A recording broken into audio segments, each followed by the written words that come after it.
ازيكم عاملين ايه؟ يا رب تكونوا بخير. بنيه التوفير حاجة اقتصادية وسهلة وبسيطة ومش مكلفة خالص. زي ما انتوا شايفين كده بيتكلم عن نفسه.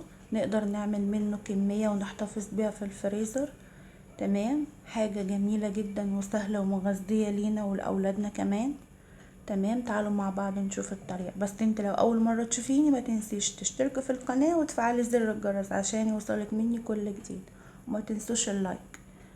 طبعا انا هنا معايا بهارات بابريكا وفلفل اسود وكمون وتوم باودر وبصل باودر وبهارات فراخ. تمام، معايا بقى حوالي نص كيلو من الحمص، منقوعين لمدة ساعتين ومغسولين كويس جدا ومسلوقين. تمام، انا بقى صفيتهم هنا وخدتهم في الكبة، فرمتهم فرمة ناعم زي ما انتوا شايفين كده.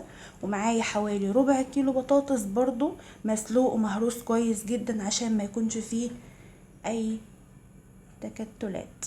تمام، طبعا انا هنا بقى حطيت عندي الحمص والبطاطس على بعض، انزل بقى بالبهارات بتاعتي زي ما انتوا شايفين كده، ملح وبابريكا وفلفل اسود وبهارات فراخ وتوم باودر وبصل باودر.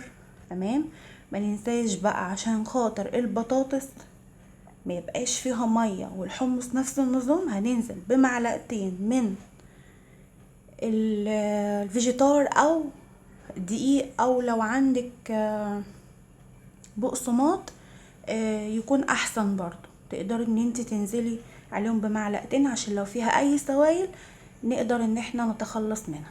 تمام، طبعا أنا عملت الخليط بتاعه كله كويس كده، قلبته كويس زي ما انت شايفه. وبعد كده بقى ببتدي اشكله زي ما انت شايفه. طبعا بتشكليه بطريقه البانيه اللي احنا بنجيبه من بره، بانيه الشركات.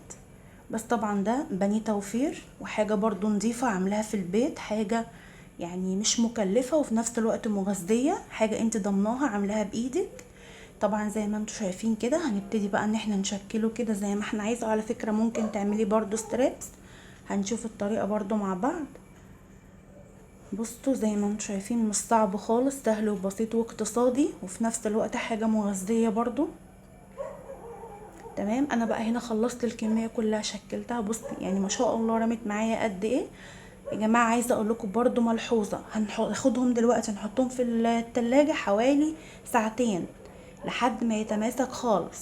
تمام، عايزه بقى هنا اقول لكم خطوه مهمه جدا. نص كيلو حمص عليه ربع كيلو بطاطس، ما يبقاش الكميه قد بعضيها، الحمص يكون قد البطاطس مرتين عشان بس الحاجه ما تبص مننا ترجعوا تدعوا عليا.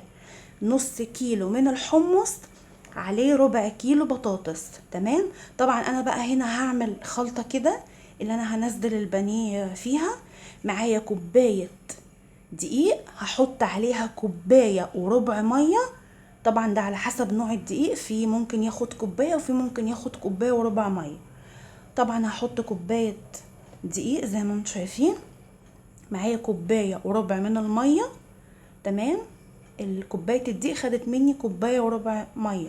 طبعا نفس البهارات اللي انا حطيتها على البانيه بتاعي البطاطس والحمص هقلل نص الكميه، يعني هحط نفس المكونات بس بنص الكميه.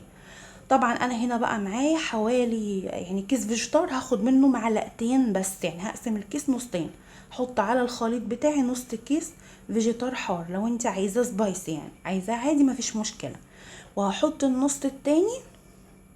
تمام، على الخلطة اللي انا بعمل بيها دي كده، نص على التغليف ماشي، ونص في الخلطة. طبعا انا بقى بنزله كده في الخلطة بتاعتي زي ما انت شايفاه. وبعد كده بقوم حطاه. عايزة تعمليه بقى في يعني انت وراحتك، في الخلطة بتاعت كنتاكي اللي انت شايفاها دي، بس انا طبعا منعماها. عايزة تحطيه في بقسماط برضو براحتك انت وذوقك بقى. طبعا بصوا بنعمله ازاي، ده بقى الستريبس برضو، يعني عملنا كده وعملنا كده. تمام، نحطه بقى في الخليط ده كده، نغلفها كويس وبعد كده ننزل في الخلطة بتاعت الكنتاكي بتاعتنا زي ما انت شايفة. عايزة بقى تخليها ناعمة، عايزة تخشنيها براحتك، يعني عايزة تسيبيها حبيبات كده زي ما بتيجي براحتك، عايزة تنعميها برضو براحتك عادي مفيش اي مشكلة. طبعا انا هنا بقى هروح اخلص الكمية كلها وارجع لك تاني. طبعا هنا خلصت الكمية، ما شاء الله رمت معايا كمية كبيرة.